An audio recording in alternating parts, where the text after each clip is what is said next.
Well, good morning. Another day out here in this garage. Finally went and got it. I had enough time. It was late. It was actually Christmas Eve when I went and got it. It was probably about midnight when I got home. It just started to rain a little. We've had rain on and off, so I didn't want this sitting in the back of the truck getting rained on. This has been sitting in storage for probably about 2 years. When I got it, it was a complete motor. This is the power plant going in the sunfire. And when I got it, it was a complete motor. I think the only thing I didn't keep I took off of it was the alternator and power steering pump, but I got the starter and whatnot and stuff. I've got all the accessory drives. It's over there in this pile. That'll be kind of a later on thing. I want to get this short block tore down, cleaned, inspected. I want to look at the bearings in it. Bore has got a little surface rust, but it will clean up. I've been oiling it. It wasn't near that bad when I took it apart. It does have some little cross hatching in it still. No ring groove at all. I mean, the ring groove is just pretty much non-existent in it. These are pretty bulletproof motors. I want to try to keep to a budget on this. That way, if anyone wants to build one or similar platform, they can do it. The downfall is on this, you can get like an overhaul kit and stuff. I don't like, really, this is my preference, I don't like the eBay kits. I'm kind of old fashioned. I like to know what I'm getting. Like rod bearings, stuff like that. I want to know where they're built at, where they come from, what the brand is, which that really doesn't mean much anymore. Brands nowadays are just a name on a box. Another company could have bought them. The gaskets on this, I am going to use Felpro. And I can't find a full gasket set. Of course, I'm still way early for that. I'm going to do a little more research. If I have to, I'll just get it in pieces. Get the head gasket set I want with the metal intake gaskets. If anybody's ever worked on GM V6s, the older ones, the 3.1s, 3.4s, 3.8s, they know about the head gasket issues. The stock ones, I don't think I have these anymore on these when I pull it apart, but the stock ones are plastic with rubber around them, around the ports, and they'll crack and they'll get a coolant leak either internally, externally, whatnot. The metal ones I like are, I don't know what material, but they're metal with rubber molded into them around them. They do a lot better. And let me correct myself on the last video I posted. Had on there about the best era of GM. I'm talking about just what I'm used to working on, not the classic stuff, not square bodies, which I wish I had a field full of square body Chevy trucks right now or parts. Those things are on a rave again. But coming from smog era, carbureted stuff into fuel injection, late 80s, and they got in the 90s, and after that, when about 95, 96, when OBD2 come around, they kind of stepped up a little bit. They did have some flaws and stuff, but a lot of them old cars you see, Cavaliers, Luminas, the Monte Carlo, which Monte Carlo was like a two-door Lumina. The trucks, they're still, you see a lot of them still going with a lot of miles on them. I like to see something nowadays other than like Toyota, Subaru, stuff like that, put some miles on them. The newer GM, like mainly cars, they've kind of gone downhill in my opinion. They're looking for more quantity, not quality. Why make something that lasts, you sell less of, that you could probably sell for more price, so that you can make it cheaper. Let me get it right. But yeah, I'll get what I'm saying. I'm just rambling now. All right, let me get y'all set up, and we'll get a little time lapse on here of me tearing this down.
to do this because it's heavy.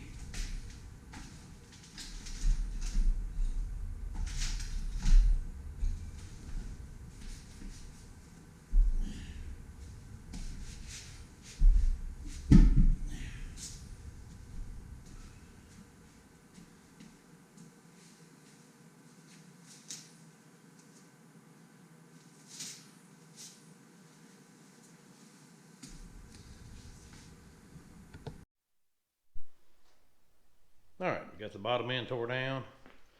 Let me get some light. The lighting situation here is a struggle. Of course, it's going to clean up. I had forgot these had split pin cranks. Split pin is where, right here, my finger kind of covered. The rod journal is not in line. One's one way, one's the other. But the crank looked good. This thing didn't have any spun bearings or nothing. All the main bearings in it look fine. Although these things got 97 stamped in it. But anyway, there was a few. Of course, I've got to clean. This needs to be cleaned thoroughly. There was a few lines in a couple of the rod bearings, but nothing I would be worried about. It's not even into the brass.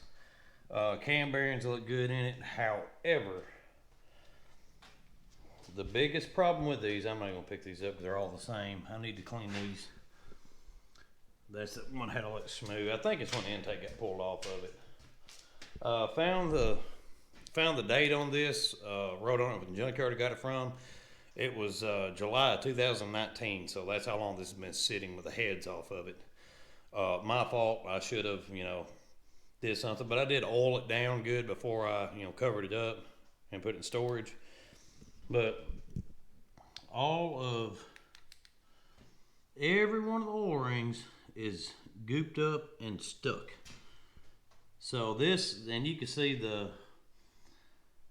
all the oil consumption this had. So I'm probably going to put a set of rings in it. This does have coated skirts on it. They don't look too awful bad. I'm going to dip all these, clean them up real good. I said, internet's probably going to give me grief over this. Bottom end was fine in it. The bearings look good. Cam bearings look good. Wasn't a whole lot of wear. Oil pickup was good. I didn't see any trace of metal at all. It just looks like whoever had this motor before, and that's why I did this, tearing it down. You never know where it come from, stuff like that. So before I go through all this doing this conversion, and I put it in there and I fire it up, and of course, you can do a compression test on one, take the oil pan off of it and look around and stuff, but and visually inspect it if you don't hear one running, like if you get a junkyard motor and don't know anything. If you're ever doing a swap, I recommend, if it's feasible, get a wrecked car or something you can hear run or know a little bit of background or history on it. I don't know nothing about this, and when I get into the top end, I'll show you the heads were carboned up bad, the supercharger's carboned up bad. I had a suspicion that it's probably hasn't had oil changes like it should, or probably not good oil in it, and probably didn't have the best of fuel run in it neither. But I'm going to clean these up real good. Probably put a new set of rings on it, because this, like I said, I'm keeping to the budget build, so I got to get a gasket set and a set of rings where I can go and get the bottom end together on this and get it covered up. And then I'm going to work on the top. I might, on the heads, show you what I've done before in the past. I don't like doing it, but these 3800s are plentiful. They're everywhere. So if I go through all this trouble and I put it in and conversion's done and it chunks a rod or something, which I doubt it will, these are pretty durable motors. It takes a lot to blow one of these up. I'm not bringing the rev limiter or none of that stuff up, just adding this a little bit more power to it. But I am going to run the camshaft in it. Looks good. All the lifters look good. I am going to replace these. I don't like these little plastic, I forget what they call them, technical word for it. But anyway, the lifters sitting there, these are roller lifters. So they've got a machine surface on each side that keeps them from rotating in the bore, because these have got to roll dead even on them. But I don't like these. I'm going to replace it. Oil pump looked good in it. Well, I mean, I'm not going to pull it apart. There wasn't any metal or anything. But I am going to clean the block very, very well. And anytime you're tearing stuff down and building it, this is not really kind of an overhaul, more of a not a rebuild. Clean, and then clean again. All it takes is one little piece of grit and go through it. So it's going to take longer me cleaning everything than it will actually assembling everything. So I'm going to start soaking these, get everything broke loose on them, and I've got to order a set of rings for it. I'm trying to find, probably put Hastings rings in it. Speed Pro, I think it's Speed Pro, Hastings or milling. That's about the only thing I really use. I try to stick to name brand stuff, which it don't mean much nowadays. I try to stay away from those eBay kits, because you don't know what they're made of. It's no fun to go through all this work to do anything. To not before the first oil change, you broke a ring, it's smoking, or you got something, one of those cheap gaskets is cracked, or something's not sealing and it's in there. But I'm going to try to keep the cost of this down, so I can kind of give y'all at the end a total cost, how much I've gotten everything. And I'm not going to put in what I paid for the car first time and where I've repaired the first motor in it. There's kind of if you went on the car, if you went on Marketplace, bought one off used or auction, stuff like that, try to keep it in that budget range more or less, or a non-running car you're buying. And then the only thing I'm really worried about on this, I'm not a transmission person. I do good to know this. This is just what I know. So this is just for experimental purposes only. So I don't recommend anybody, if you're not capable of this or comfortable with it, do a lot of research. If you want to tear stuff down, put it back together, do like we used to do in school. Go find a blowed up motor or something, and just play around with it. Get you a spot set up, pull it apart, put it back together, stuff like that. I always recommend that if you're tearing down motor stuff, start with something cheap, just so you can kind of get used to it, because that way when you go to do one, just be very thorough, take good pictures. Back then, cameras weren't that big. Now you can take unlimited amount of pictures, more or less, with your phone of how everything's set out, and when you go back for reassembly. And of course, online manuals or a book, stuff like that. But I'm going to show you. I'm going to get this cleaned up, and I got to get some parts ordered for it, so I want to get the short block built and get it made up to the transmission, put it in, and then I'm going to work on the heads. That way I can kind of get it over out of the way, and I'm working in a garage, so you'll have to, I apologize for that, but this is the only space I got to work in. Can't really do this kind of stuff outside. You may be able to do it in the shed, but it needs to be a clean environment, and it's not really, it's usable. But it's got on reassembly stuff, clean, and clean again. If you don't clean it 3 times, I would go back through it and clean it, just to make sure there's no grit, sand, trash, carbon, anything. And once I get this cleaned up, I'll give you show you what I've done before on it.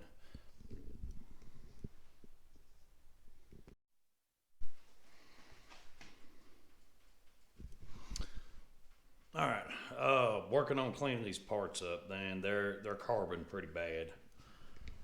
I've been soaking them. They're coming around, but the oil rings in these are completely stuck. Completely stuck. And you see where it's had, some blow by or oil consumption. Change your oil.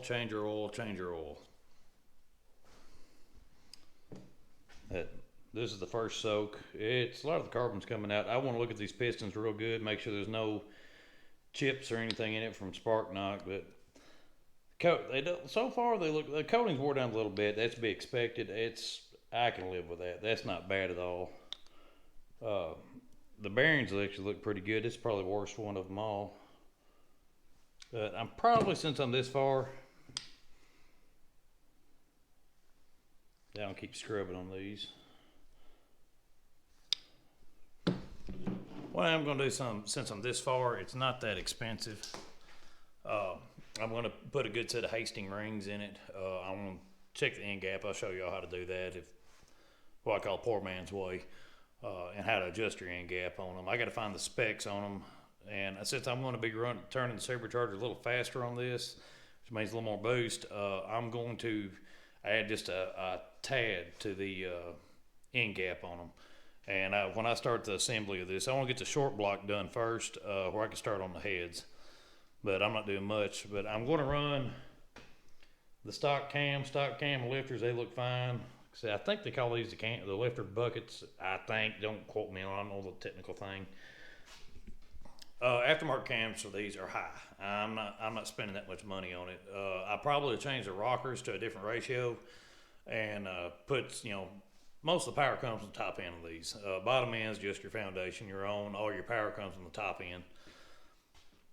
But so far, all the journals and everything looks good. It just, other than just probably had cheap oil run in it and not changed like it should, and probably didn't have good fuel run in it neither. The supercharged ones, they really need premium in them. I mean, doesn't have to, but premium burns cleaner, burns more efficient. Spark knock's a big thing in these, and I want to make sure I don't have any chipped pistons from detonation or damages on that. I think we're okay, but I'll find out. But I want to get this cleaned up where I can go ahead and get some parts ordered so I can get the short block built and get it covered up, put it over the side, and then I can start working on the heads and the induction and stuff on it.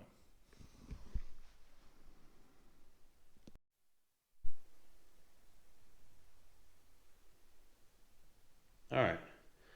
Well, I'm back at this. Got the block tore down.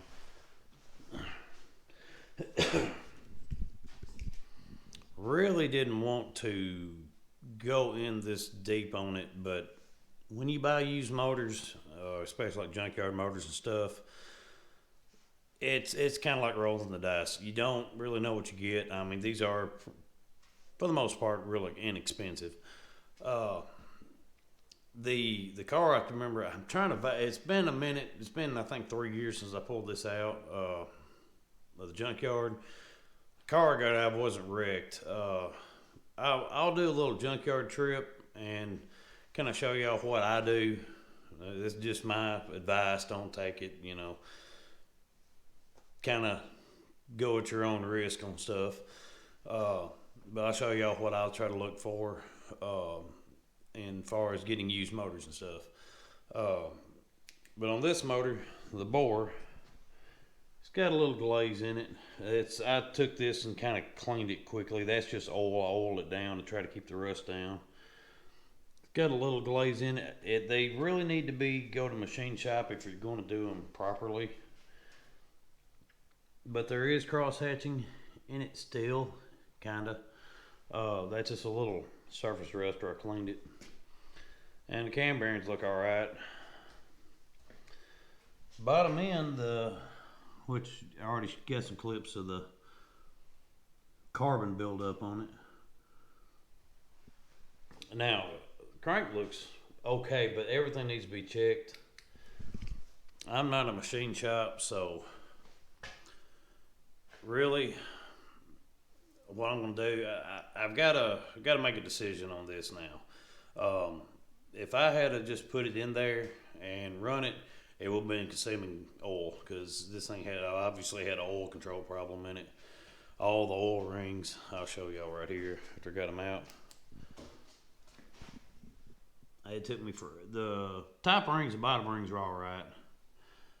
Compression and I forget what the compression rings more or less, but every oil control ring in it was the expander part. On piston rings,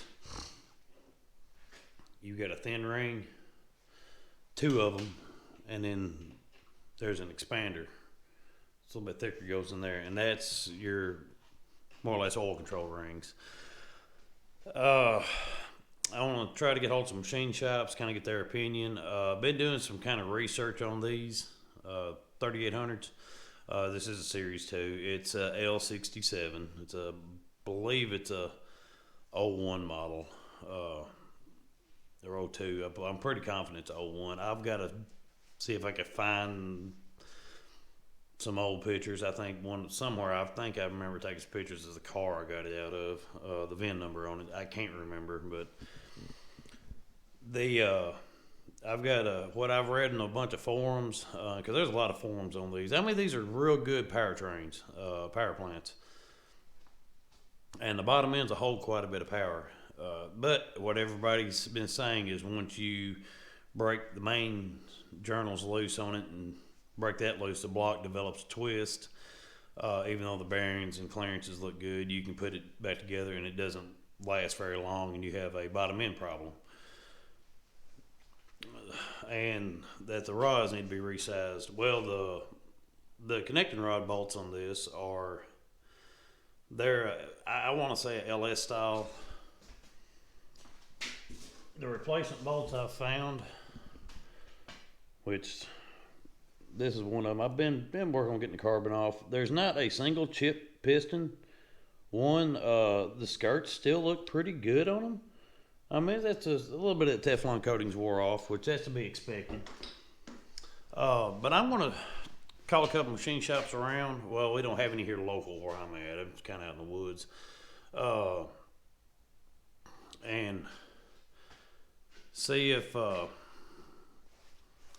what their opinion is on it, and about roughly how much money I have to, because I've obviously want to do some bottom end fasteners, ARP. If you're going to get in the bottom end work, do it right. That's kind of the foundation, the platform of it.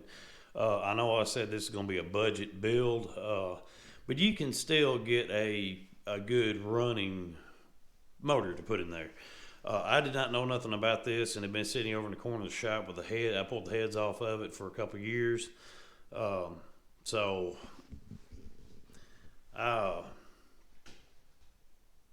was I going to say?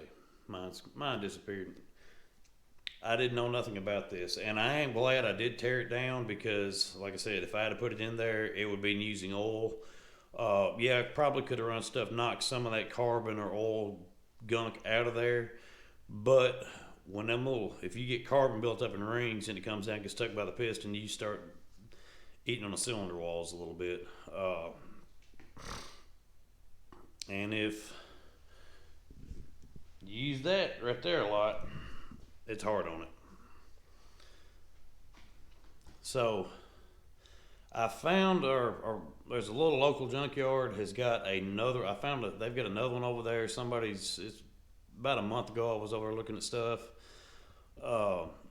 There's one over there. I may go get it. I don't know yet. I need to talk to the machine shop and get their opinion on this. See if I can take the block, crank, rods, main caps over there to them. I know the bottom end to get it right, it needs to be line bored, which it's been a long time since I've been around them. But on line boring, they take the main caps, I believe, and they'll actually grind a slight amount off where it closes it up. And they put it in a fixture where it's on the machine actually, and it runs right where your mains are, all the way down it, and trues everything. Same way in the rods, the connecting rods, they do it the same way. I'm not looking to make a tremendous amount of power out of this, just a fun little kick around, toy, extra car, play around, weekend run around car. Nothing major, just some junk I've had laying around and put together. But on the plus side, when I did pull motor and trans out, I've got the harness, ECM, all the brackets, all that I need. I don't know nothing about the transmission, and I'm crossing my fingers that it's good. If not many transmission places do carry out rebuilds. So even if it is a problem with it, I would need to take the actual running car, with transmission stuff to them where they can pull it out, build it, put it back in, so you can get their warranty and whatnot and stuff. I'm not really crazy about buying one that's reman. I'd rather have the one that I've got built so I can tell them what I'm doing with it, and a reputable builder. So on this, I've I ordered a few parts for it, but nothing major. Mainly some gaskets and stuff. And I did order a ball hone because I've got everything but a 4 to 4 1/4 inch ball hone. So I ordered one of them. I mean, if I don't use them in this build, I needed it anyway. So right now, the way it looks, if the machine shop can line, if I get this line board and I can use it, still looking probably a couple $100 in parts on the bottom end. That's ARP main studs, ARP rod bolts, crank rod bearings, and a set of rings. So probably about $350. So I want to see how much this is.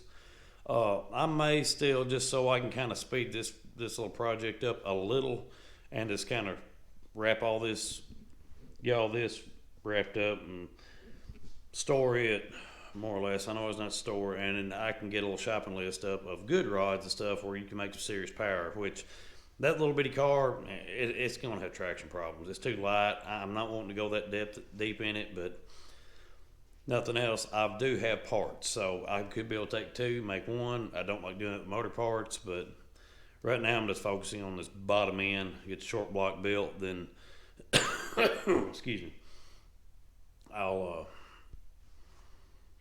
start on the heads. The heads, I want to get them tore down. I'm going to do a little bit of port work on them. These things are, let me show y'all real fast. These things are nasty. I knew this motor had been kind of not took care of when I pulled it out, because you have Delco plugs on one side and auto lights on the other. But the exhaust ports on them, they're a tad restrictive. I mean, not really restrictive, but they need to be opened up. But you can see there's, every one of them's got issues. But I want to do, if I'm going to do it right. So like I said, this is going to be a long drawn out project. I've got a couple other little projects going on, going to focus on, but mainly I want to get this built, the short block built, and get the transmission on it where I can get it mounted in the car. And then go from there, because right now, till I can get the mounts kind of built for it, or see what I gotta have for the mounts, that's kind of what's holding progress up on it. Because still going to make axles. I got to get that's the radiator out of it. When I pull that radiator out, it never was leaking, but the little fins in between it are starting to kind of rot out. But I want to find a thicker aftermarket one for better cooling, and it only has one fan on it. I'd rather go to two, but like I said, that's on down the road. Right now I'm focused on just getting the motor built, transmission on it, and in the car, and then we'll go from there. I'll give y'all, got a little little video tearing this down. It, like I said, when I pulled it down, it was carboned up bad. And I said this, and I say it again, I've already been there. Change your oil. That's the easiest thing you can do. What I usually do, if I find I'm kind of particular on what oil and filters I run, if they ever have a sale on it, they usually don't. I like Wix filters. I'll go buy enough for 2 oil changes at least. That way, if I get busy, something like I have some free time, I've already got another oil change sitting there ready. And I change my oil, religiously. So that's you keep oil changes something, you take care of it, it'll last you. And you can beat on them, but remember, every time you put your foot in it and you run it hard, especially hot summer days, that oil temp's getting up, and that viscosity is going to drop out of it. But anyway, I'm not an engine builder. This is just stuff that I've experienced, I've known. So take everything I'm saying as a grain of salt, and y'all just come along with me with the struggle.